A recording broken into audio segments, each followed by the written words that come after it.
We are live and we're recording, and let me pull up my participants box so I can see. Like Kevin has joined us. Hi, Kevin. Kevin.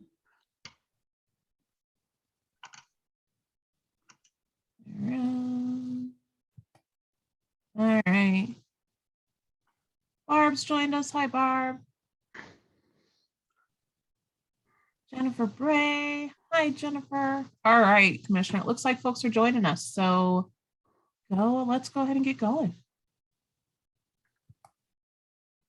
You want to start us off, Kristen, Commissioner Stevens? Sure, I can start us off, and then you can kind of welcome everyone. I guess you get to see my back of my office. I guess I could blur my screen, but I'm Kristen Stevens, Larimer County Commissioner, and welcome to everyone who's come on. Today we have Mark Pfaffinger with us. He's our Chief Information Officer. And so he not only helps with our internal technology, but also has been in charge of our broadband strategy and really developing that and trying to get broadband throughout the county. So we're really happy to have him here. And I'll let John talk for a minute, and then maybe we'll turn the mic, so to speak, over to Mark Pfaffinger. Thank you very much, Kristen, and welcome everyone. John Kafalis, Commissioner residing in District 1, and glad you're taking the time to participate. Looking forward to getting a broadband strategic initiative update from Mark. And I wonder that's all I have to say at this time, but before we turn it over to Mark, Michelle, do you need to give us the Zoom info, or everybody's experts on Zoom now? I bet this group is experts on Zoom at this point, but I'll just remind that the Q&A box is available for questions. Feel free to throw them in there as we're going along. I'm happy to kind of monitor, and I'll interrupt Mark and ask your question for you. So same old, same old.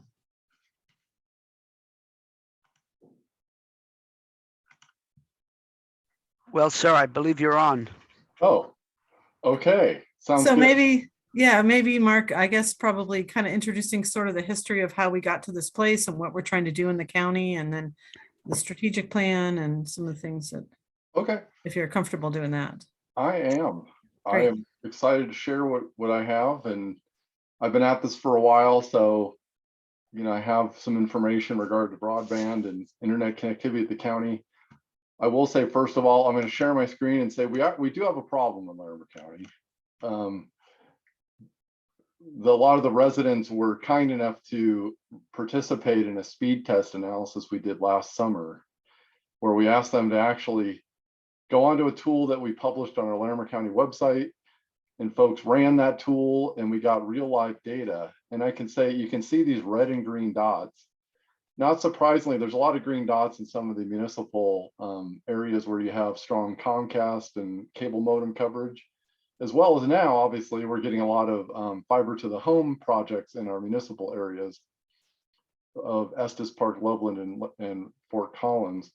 But as you can see, as you get into the urban fringe, what I'm going to call it, or the growth management areas, and north into some of the more rural areas, these red dots indicate any home that has service below the 25 download 3 megabit upload threshold, which is where the federal government has kind of earmarked minimum acceptable broadband speeds. Anything below that is considered unserved. And so the term unserved seems a little funny, because you actually have some service, but they're trying to use that threshold to say that is an area that is in dramatic need of improved connectivity in order to work in this new digital economy, or the digital world, to participate in school remotely, to do medical programs, to get access to emergency management information through newer ways of communicating using the internet.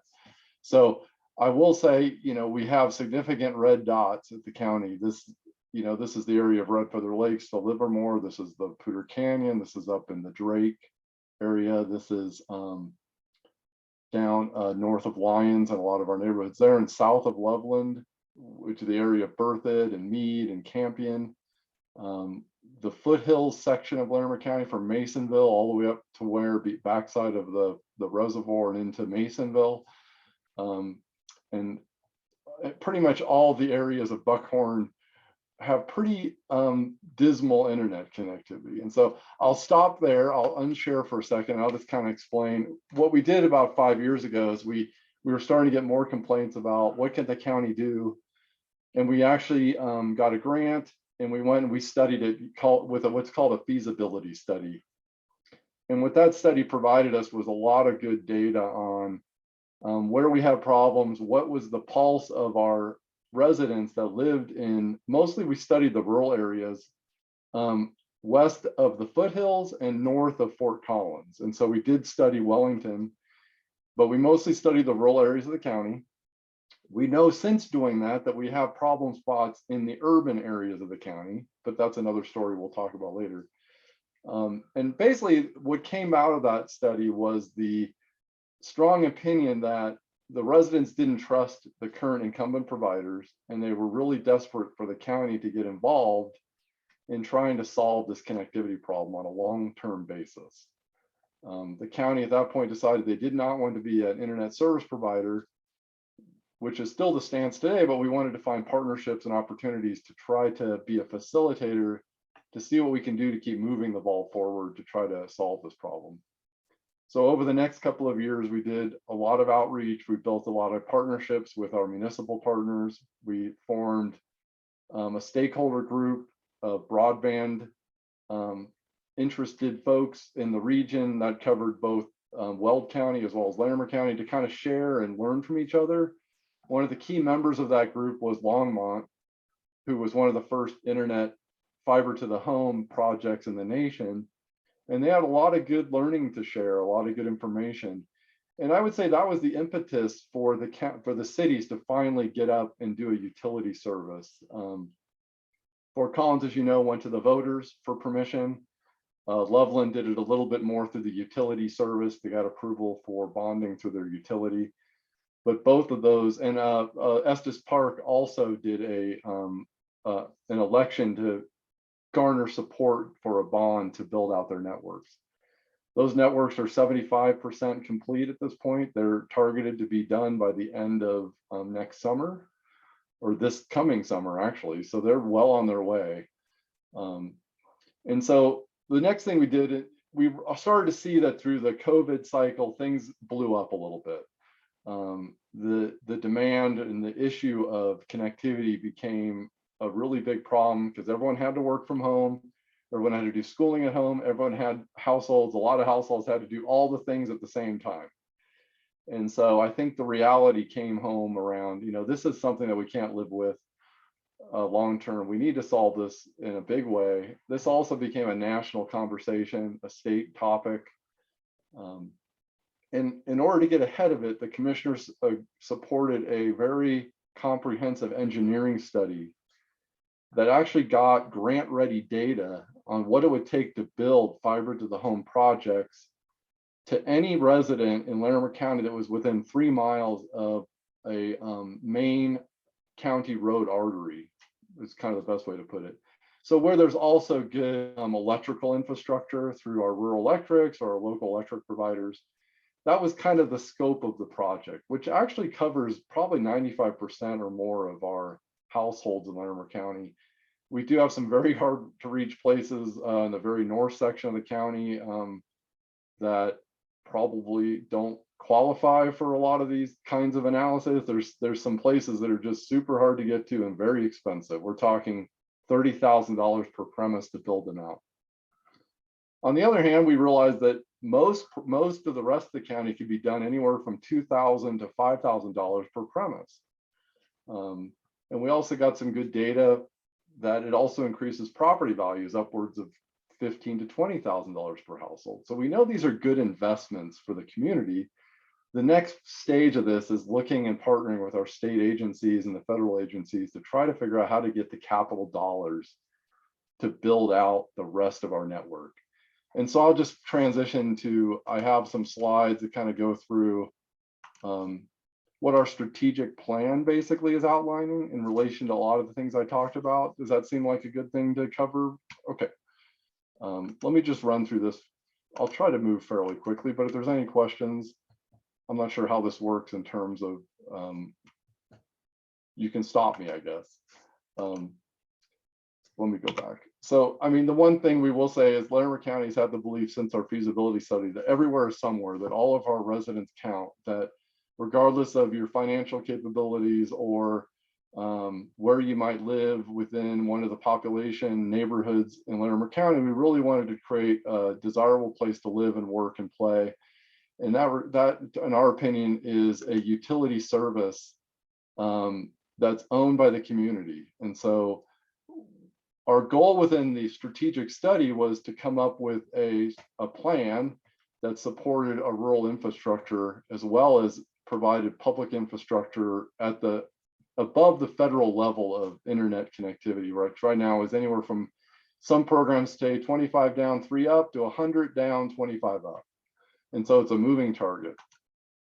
So as we did the complete engineering study, we looked at the problem and we started talking to our municipal partners. Our belief is that the best approach, the gold standard in internet anymore in this day and age, is to build a municipal utility, expand the municipal broadband networks currently operating in our county. That keeps it as a community-owned asset.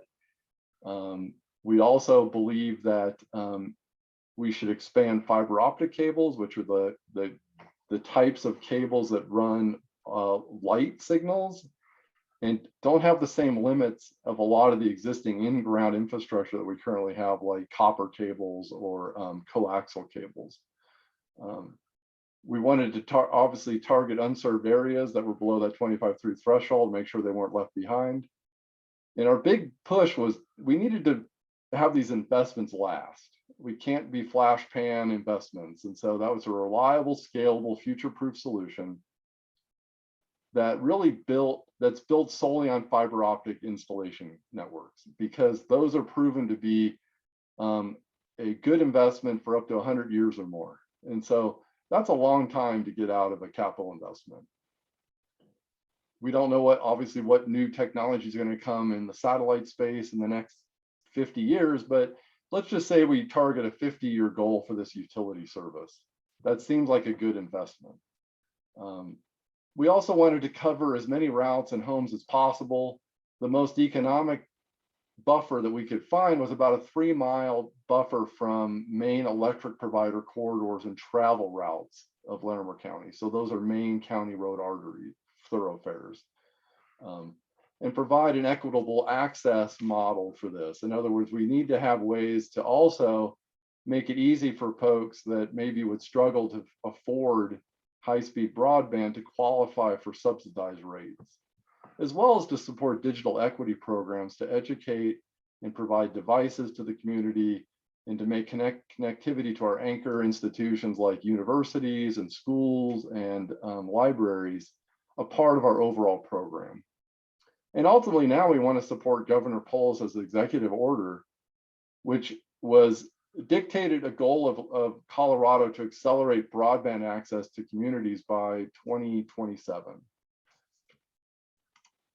In order to do that, as you know, the orange is Fort Collins's network that they're already doing fiber to the premise. Blue is Loveland, and this green area is the Trailblazer Estes Park fiber network. Our belief is we should partner with these 3 utilities to expand coverage into the residences that they most closely and most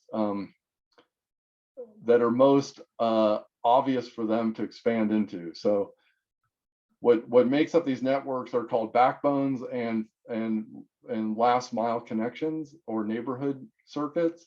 So Fort Collins has much better ability to grow north and into some of our rural areas, and Pulse has much better technology in place to grow south and to the west. And so that's why we've kind of dictated this sort of target map. And actually the municipal providers are partnering with us on this, and they've actually been negotiating where it makes the most sense for the community. The other thing you need to make a network work is sort of these backbone lines. These are these high speed, I'll just call them the freeway of the internet connection that everyone has to get onto in order to make the circuits work. So just because your house has high speed connectivity won't work if you don't have a lot of bandwidth that can support the traffic from a neighborhood onto the bigger internet. And so by partnering with Pulse and PVR, Poudre Valley REA, or Rural Electric, we're actually working on a number of projects right now. One of the big ones is we've actually are working on a circuit from Livermore all the way to Crystal Lakes, where the county will retain ownership of half of 144 pairs of fiber optic cables, which is really the necessary backbone infrastructure to then take it to the premise. We also believe the path to success are the county working with intergovernment agreements, trying to negotiate really good pole lease agreements with our rural electrics. We would like that the county to actually get a return on any investment the county makes of county dollars. And so just like the city who basically they got a bond to pay for their capital construction, anything the county might put up in terms of county dollars, we have models in place that we could recoup that and potentially reinvest that back into the community. And then there's a lot of money coming down the road, and we want to be in a position to compete for it. This is coming from the state and federal level, both through ARPA, which are the basically the recovery funds that were approved by the federal government, state and local fiscal recovery funds, and what's called the IIJA, or the Infrastructure and Jobs Act, has quite a few grants that are going to be available that we want to really position ourselves to be competitive for. This is just kind of shows when you're looking at this here is Fort Collins's network, but there's a lot of urban areas on the urban fringe, I'm calling it, that don't have good connectivity. And so this is just an example of us highlighting areas of concern that had poor internet connectivity and were targets for us to try to solve. And this was the same thing we saw in Loveland, where you have neighborhoods on the urban fringe, on the areas in the outside of these municipal governments that are going to be left out from those fiber projects currently running. And so we really think those are priority areas. Hey, Mark, can I interrupt you real quick with a question? Yes.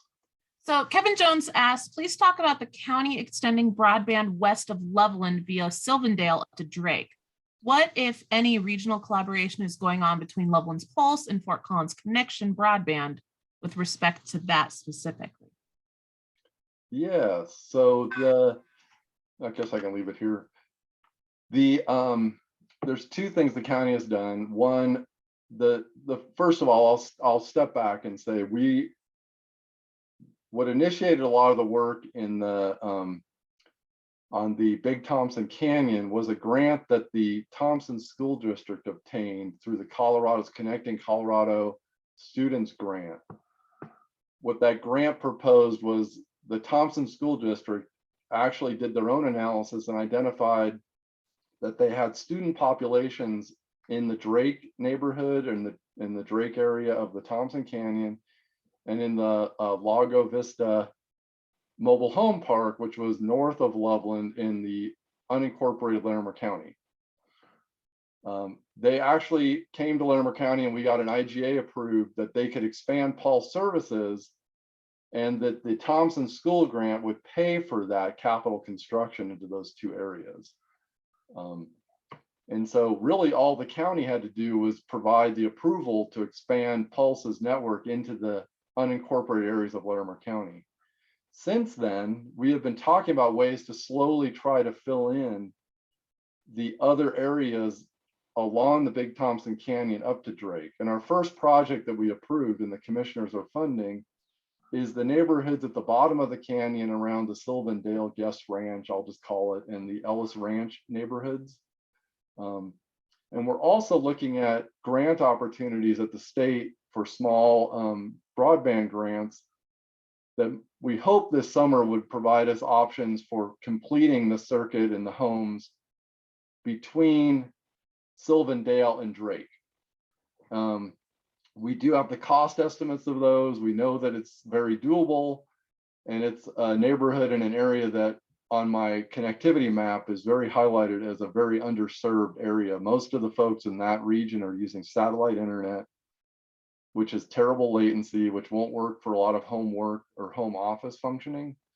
And any small business there is probably struggling to get connectivity at the level they need to really do business. So I will say the commissioners know about this area. We're aware of it, and we're looking for as many opportunities as possible to target that as a future expansion of that agreement that we formed with Loveland. And one of the goals of that initial Sullivan-Dale agreement was to start an IGA and relationship, so we had something to leverage and work from. So we started with a small project we thought was highly successful and would be easy to turn around because they already had construction crews in that area right on the fringe of that neighborhood. And so it was a very easy first step for us to build a partnership with Loveland Pulse.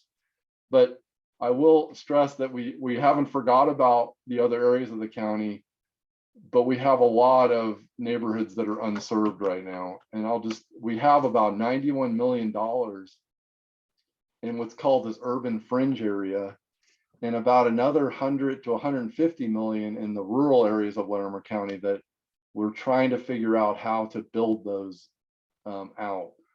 The county doesn't have $250 million spare laying around at the moment, not that I know of anyways. And so we are looking at creative ways to do that.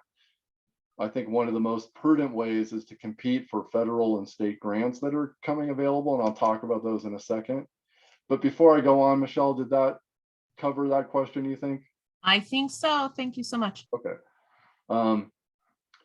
And kind of explaining that a little bit in numbers, in the urban fringe, we have about almost 14,000 households. In the areas north of these priority 4 areas, which are these between Wellington and this foothills area, we have almost 40,000. And then the priority 5 areas, which are these very rural areas up by, I think this is Cherokee Park and Red Mountain, there's about another 1,500. And so this area 4.5 actually includes, I believe, the Red Feather Lakes area.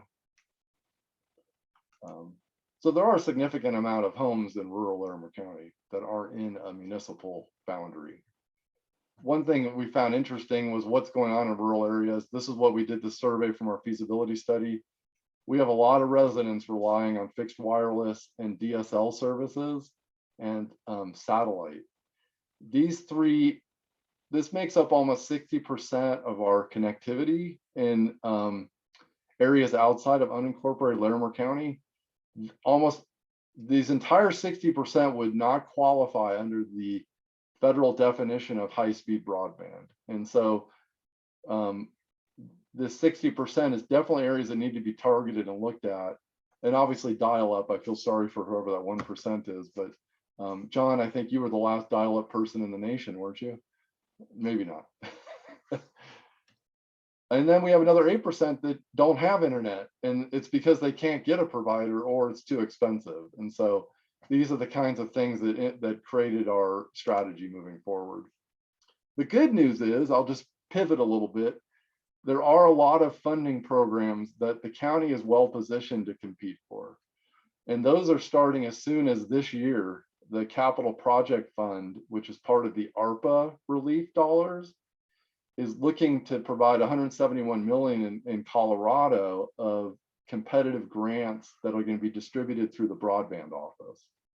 We're having stakeholder meetings in a couple of weeks with the broadband office. We're positioning ourselves with a lot of our engineering data in order to try to compete for this money and to try to start filling in some of the gaps that we have. And so this is an obvious area where some of those areas like the Big Thompson Canyon and other neighborhoods in Masonville and south of Loveland that may be very eligible for these monies. But beyond that, the next big trough of dollars is called the BEAD program, and that's through the Infrastructure and Jobs Act. We don't know how much the state of Colorado is getting at this point. The federal government is going to allocate the money to all the different states based on some FCC broadband maps that they're currently collecting. The slightly scary part about that is they're asking the incumbent providers what the internet speeds are for different households that they serve. And so the county is very heightenedly aware that we need to be ready to to defend any of the numbers that get put out there that we don't believe are accurate. And so the good news is there is a way in this new data mapping collection process, which is going to drive the funding. If you ever hear about, when they do the census, how important it is to complete the census, because a lot of funds are based on that. This funding is based on what the reported speeds are by the current incumbent internet providers to the federal government. There will be a period of where we can object or provide supporting data that says that data is incorrect in order to tweak the maps and try to get them right. And so we're hoping that process actually works this time. It did not work in previous mapping exercises the FCC did. However, the entire nation pretty much beat them to all heck because they were wrong across the whole nation. And so we're hoping this time they get things correct. And then there are some future programs that will fund other things like middle miles and things like that. So the thing to take away here is there are a lot of opportunities coming to the state of Colorado, which actually is a lot easier to do grant applications at the state level than at the federal level. And then those goals for those release programs are anywhere from the end of this summer to into 23 to 27. So there's a lot of different cycles of these funds that are going to come through. And so just to kind of in summary, what is the county hasn't been sitting on their hands. We're working on this actively. We completed our feasibility study in 2018. We completed in 2021 a grant-ready engineering design of the entire county, except for the municipals that already have projects that were going. And so we know what it takes to actually deliver the services to the residents in unincorporated and some of the smaller cities that don't have the same infrastructure. The county has actually funded the backbone between Livermore and Red Feather Lakes in partnership with Rural Electric. And that just puts us in a position to do a last mile fiber to the home project. A lot of the new money coming from the federal level, they don't want to pay for middle mile. They want to pay for connectivity to people's houses. And so in order to be prepared for those future grant opportunities, the commissioners were forward thinking and trying to look for ways to complete some of the circuits that were missing in order for us to compete for those dollars. And again, we did support the Loveland Thompson School District project. In addition, we expanded as a first attempt to build partnerships into the Sylvan Dale area. And the county has now approved this broadband strategic plan for staff to go forward and work it. There's not like an adoption process, but we now know that our goal is to try to partner and make this a community asset as much as possible, working with our utility internet service providers, which are the 3 municipal providers. And in addition, we just completed a very large USDA Reconnect Grant application. That was a rural only grant application. And it was for the specific requirements of it were pretty limited. And so we used it for one project. We actually are proposing to build a project between Livermore and Crystal Lakes and Red Feather Lakes and Glacier View. That grant application has been, our application is in. So we've done everything we can to make it as competitive as possible, but we're just waiting now for a few more months to see if we get funded for that project. And that was about a $30 million project. And the commissioners actually put up a 25% match for that. So they do have skin in the game on that project. And it's a pretty big deal if they do get it. So I think, that's it in a nutshell of where we're at and where we're going. Again, I think just to summarize, we're trying to position ourselves to use available funds that are being pushed to the state level to try to improve broadband connectivity, and also to match it with as much local money as we can find with HOAs and with different programs that might be available locally in order to solve this digital divide that we're starting to see. The municipals are experiencing gigabit up and down speeds, and I'll just say bi-directional gigabit internet is the future. It's what you're going to need in order to work from home, to be an IT person in the future. You kind of need these kinds of speeds, as well as to do home learning and home medical. And so those municipal governments are well ahead. We'd like to also be on their ride their coattails and complete the rest of the county. Did you want to add anything, Kristen or John, to this? I just wanted to add that, I think that the work you've done, Mark, is amazing, and I'm glad that the community is getting a glimpse of what's happening, because I mean, the data that we have to be able to present around the speeds that people have in different communities, and the real gaps that we have is just positions us really well to get these grants that Mark's talking about. And they are, tens of millions of dollars that we can bring into our community. The reason when Mark was saying that the state grants might be even more appealing is, first of all, we're not competing with the East Coast on some of these grants, which sometimes these grants tend to be sort of East Coast and West Coast centric, and forget about what's sometimes referred as the flyover states. And so really trying to position ourselves well to get those state grants is really important. And then sometimes the state grants don't have the 25% match. The match might be slightly smaller, which is a little more achievable. Although with the agreements that Mark is talking about, there's the opportunity to recoup these funds, because basically with the partnerships we're talking about with municipalities, we are getting them more customers, right? I mean, we're helping them access these potential customers, and so some of that money will come back to us once these projects are built out. And so there is money to sort of keep seeding these additional dollars that we might need. So it's a winning proposition, and the partnerships that Mark has been able to forge with our municipal providers is really great. And it's, really great I think it strengthens their, the more customers they have, and, I think it really strengthens their business model as well. So, this is sort of a winning model for both our municipalities and our rural areas. And as we know, many of us live in one town and work in another town, and there's a lot of that in Larimer County, or we recreate in a lot of these places. So imagine if you could do your work when you take your family up to Red Feather Lakes or something like that. That's very appealing. And so it really, the idea that we could be this 1 gig county is pretty exciting. I think it'll put us on the map. So I'm really excited about this work. So thank you, Mark. And John may have things he wants to say as well. I think for sure, by having more services and larger service areas, it just makes those utilities more resilient. The good news is when you first install these things, are really reliable for the first 5 to 8 years before you have to really start into your maintenance cycles on them. And so that's a great period to pay back capital investments. And so a lot of the stars feel like they're aligning. We're just kind of like almost, we can't get ahead of ourselves, because these are really complex projects and difficult areas to work, but they seem achievable now, which is exciting. And I think, we kind of have to eat the elephant one bite at a time, so to speak. Go ahead, John. Well, I have a few comments, but mostly I want to affirm what Kristen said. I think she said it well.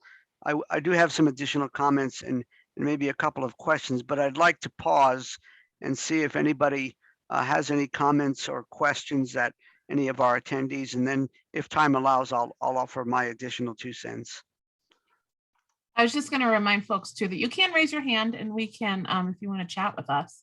I didn't mention you. And I know you all know that, but I thought I'd mention it again. If you raise your hand, I can unmute you and we can chat. But not seeing anyone jump on any questions or raise their hand too quickly.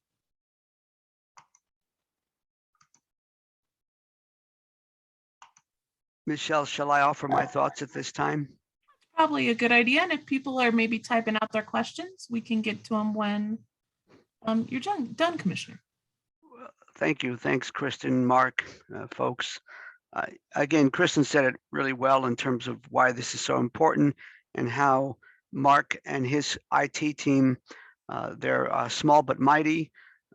They've done some pretty darn extraordinary work. And one comment that I generally make when we have these conversations or these discussions is that the people that came before us, like Commissioner Lou Gator, like folks like Drew Davis. Drew was a staff member. Of course, Lou Gator was a former commissioner. I believe in many ways they laid the foundation. So I think it's important to continue to acknowledge their efforts. Secondly, I think another benefit of this, in addition to all the good things that Kristen said and Mark said, is that in my opinion, it aligns well with our efforts around our Climate Smart Larimer County initiative, because we all know that for lots of reasons, housing affordability, for example, and all of that, people are tending to live farther away from where they work.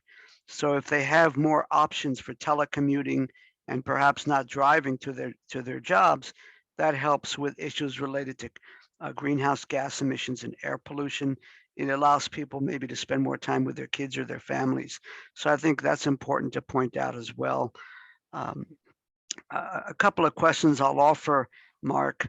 One is, can you give us an update or give us an example of how we've addressed the quote digital divide with the project that we did with Cloverleaf Mobile Home Park?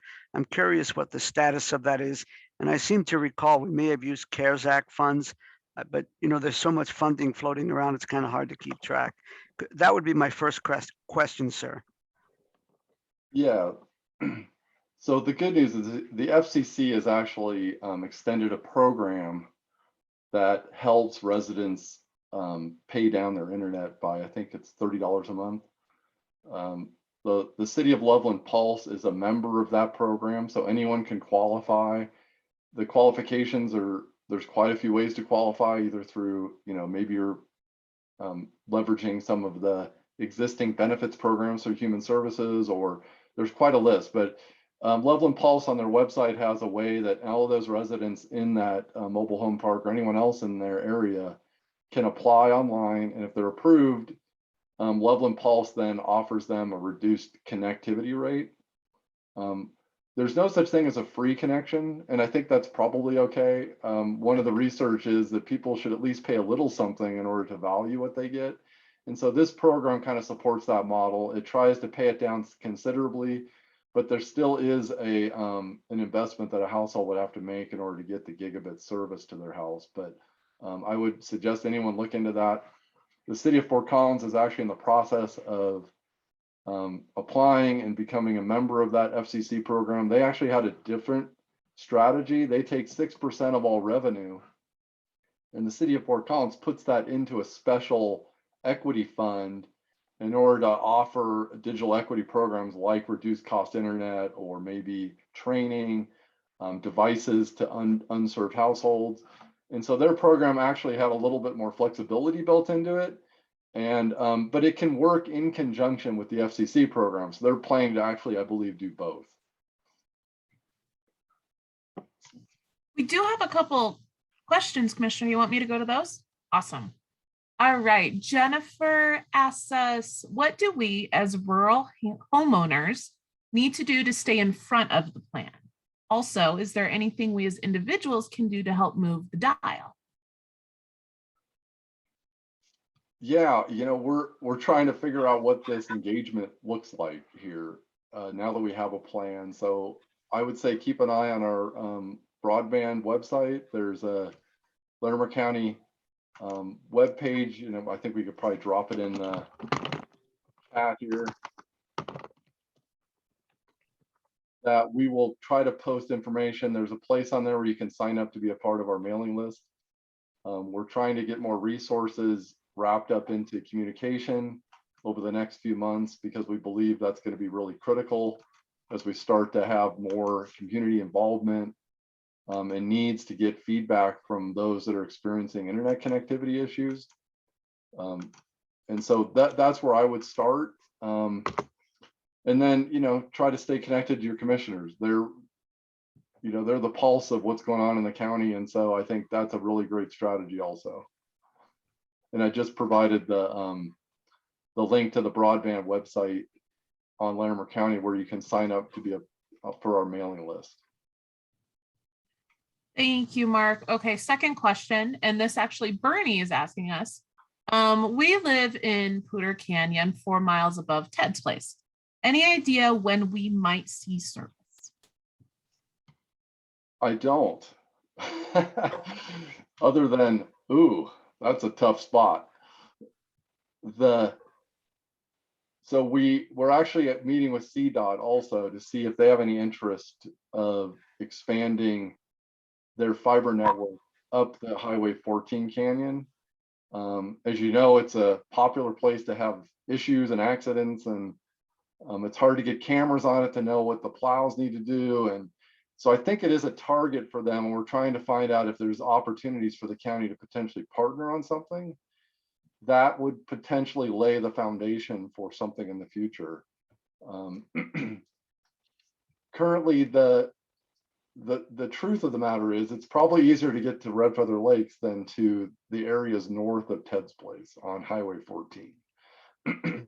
But I think those are those small projects similar to the area between the dam store and Drake, where these are small pockets where we can compete for even smaller targeted grants.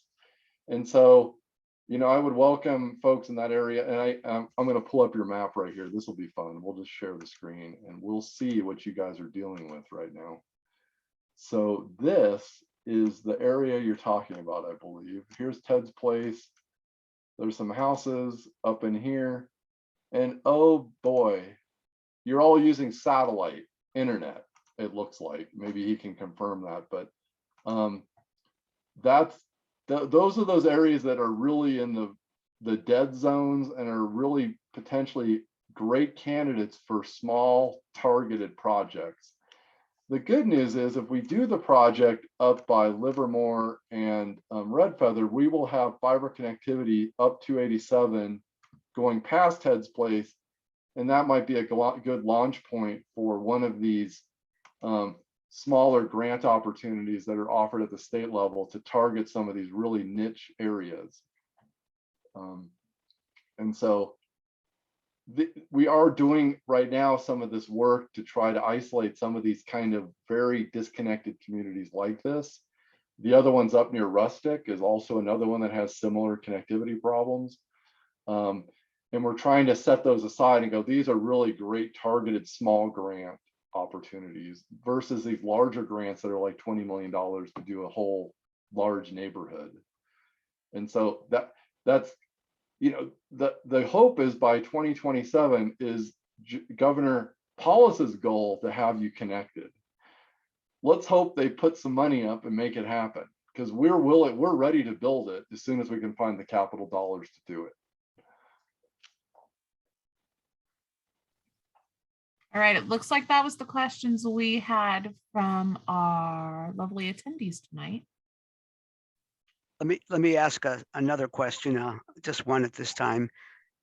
Mark, you indicated earlier that we've submitted a USDA Reconnect Grant, and I think I understood that we might get a response back perhaps by the summertime. If that's a positive response that we've been granted the funds, what happens next? What are the next steps?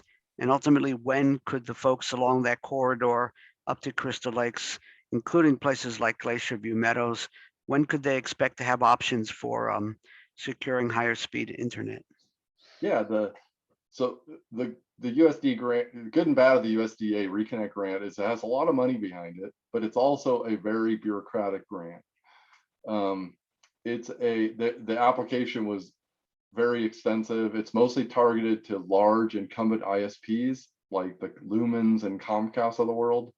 So we were kind of one of the first, we heard, collaborative governments to really go after that grant, which was actually what they were, the new federal requirements were encouraging community collaboratives to compete for the Reconnect Grant. The grant application hadn't really adapted to us very well. And so there was a lot of letter writing and commentation on it. So what really happens next, if we are awarded, the county goes through a contracting process with the federal government, which takes a little while. I think it's probably 3 to 6 months to complete the contract. Once that's done, then we get money in batches in order to start our bidding and capital construction. And that could take a couple of years to complete the capital construction and the build out. And so literally you could have service in those areas potentially in 2024 to 2025. if the grants are approved by the end of the summer, we start the contracting right away. The good news is we've built up a lot of local construction expertise in the fiber to the premise projects. Initially, a lot of the municipals use national companies. A lot of local companies have stepped up and really trained their employees.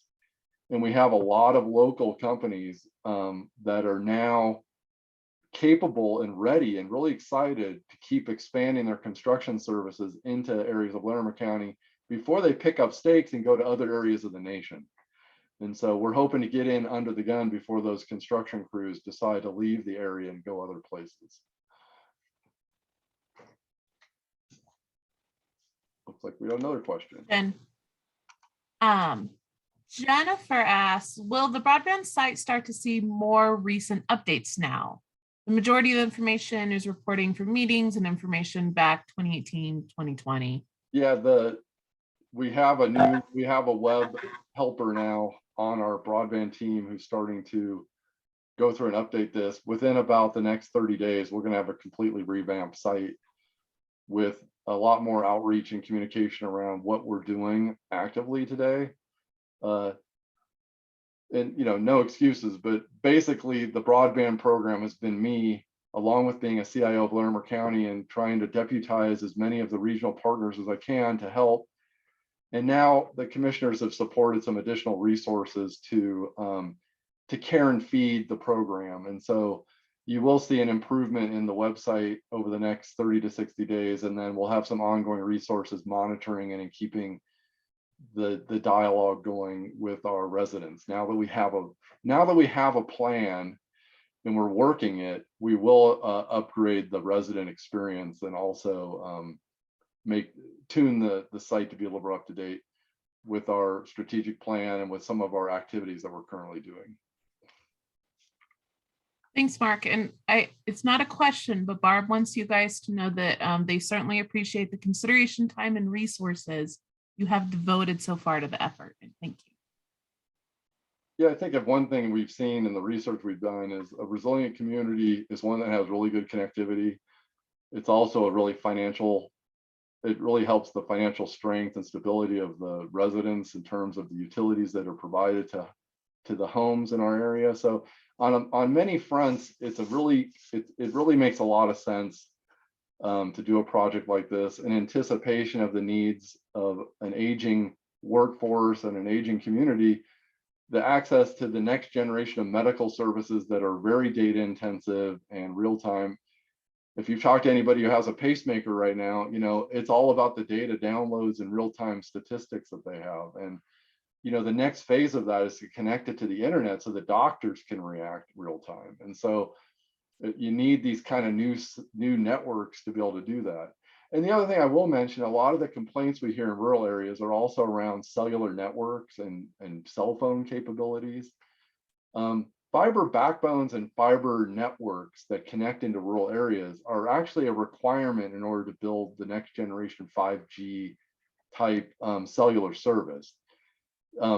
Every tower that provides cell phone coverage requires a high-speed backbone internet connection through fiber optic cables. So it's a complementary service. 5G and cellular actually are very complementary to home internet. We don't look at them as competitors. We look at them as something that makes the two together are very necessary for emergency management response and good communication plans. And so there's so many places where a good fiber optic plant in your entire community actually brings benefits to many other programs.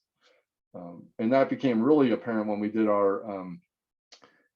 when we were talking about our recovery programs with all of our partners in the region. Really, internet connectivity was a basis of a lot of problems people had across a lot of different verticals in our community. Boy, I really triggered some questions with that comment, huh? Yeah, you did. So any idea how much it might cost to run approximately 5 miles of fiber from one location where it already has it to another location up the Lower Canyon area? I mean, a good rough estimate is aerial fiber is somewhere around $50,000 a mile. So $250,000 probably to run 5 miles of cable, something like that. So that's why I said those kinds of projects are really great for those micro grants that we see. The state of Colorado actually has a program. Once we can do that, but it requires you to do to the home services. And so once we have that backbone close, I think it opens up opportunities, some other micro grants. Or if one of the neighbors just wants to pop for it, give me a call.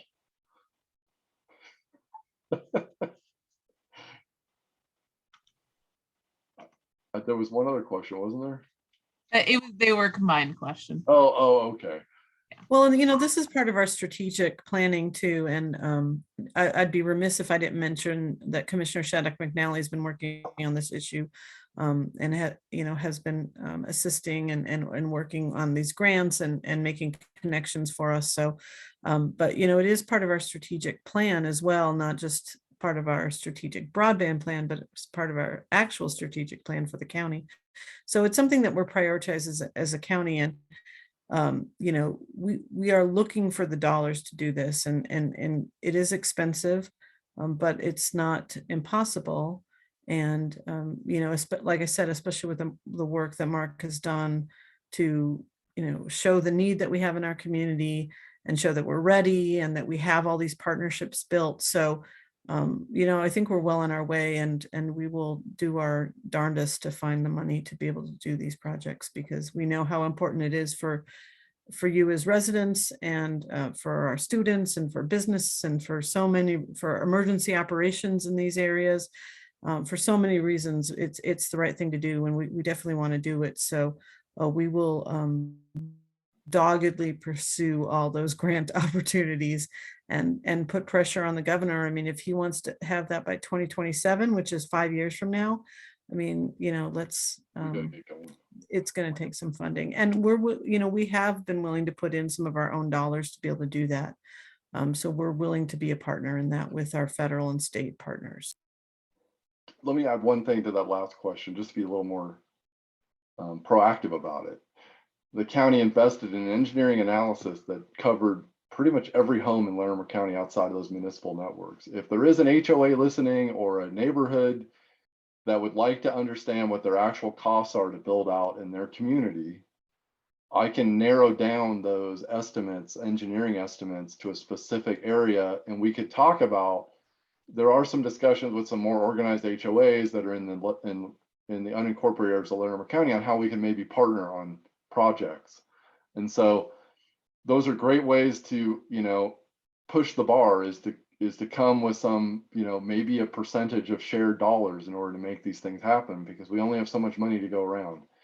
And I am having discussions with some homeowners associations and neighborhoods that are really pushing to move quicker, and they might be willing to invest some of their community dollars to make it happen. So we're willing to talk. We're willing to try to do this on a case-by-case basis, and strategically try to be creative about solving this, because we want to solve everybody's connection. We don't want to leave anyone behind.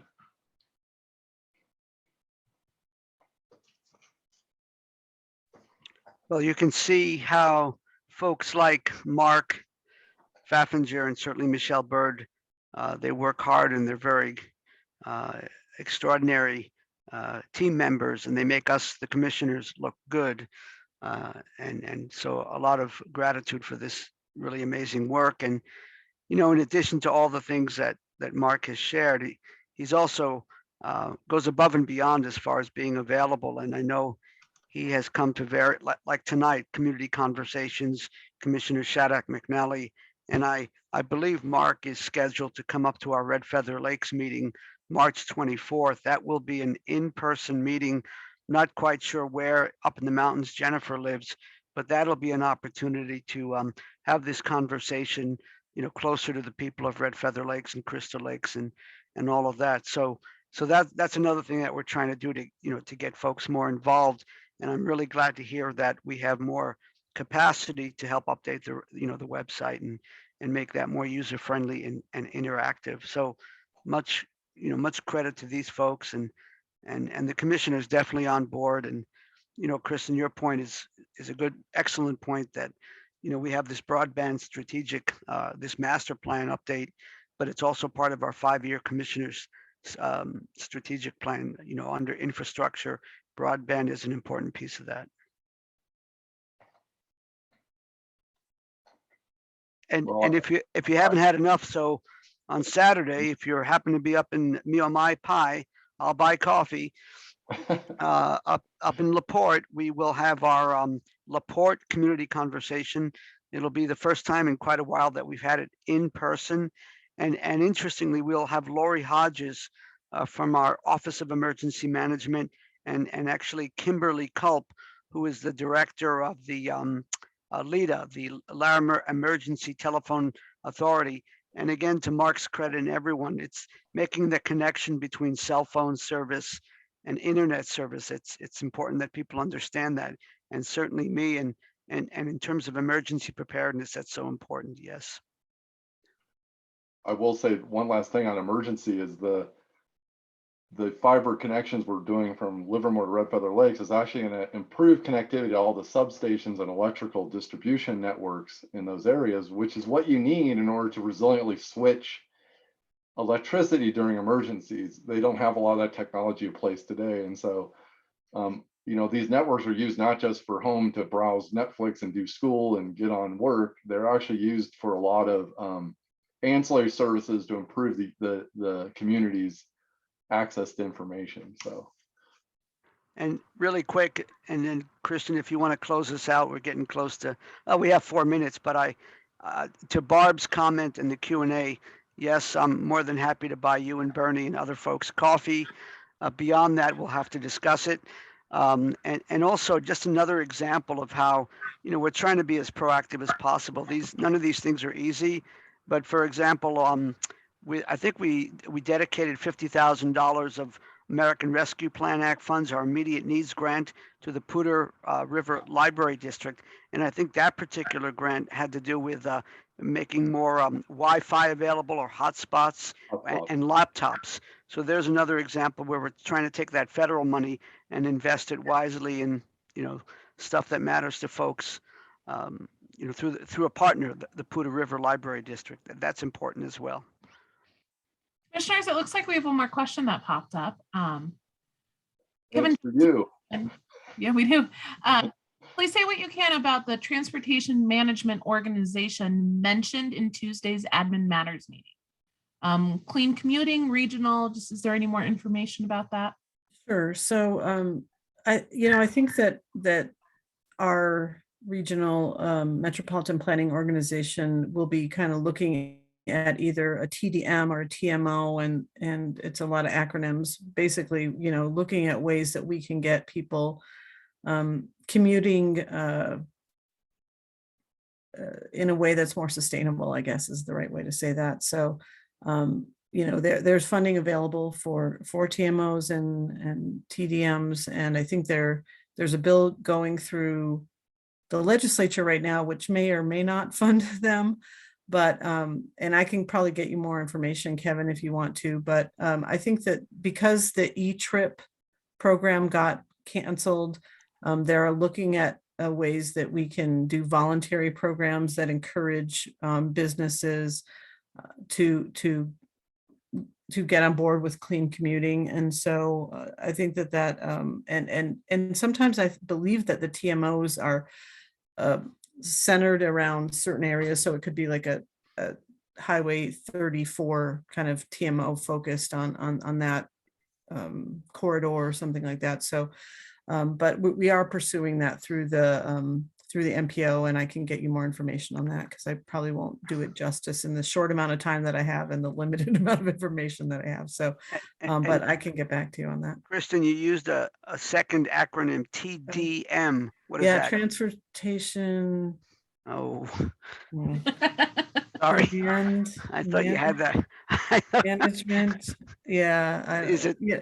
We have a glossary of four to 5 pages of acronyms that's growing daily because of the new grant opportunities in transportation. But that would be helpful to have. Demand management.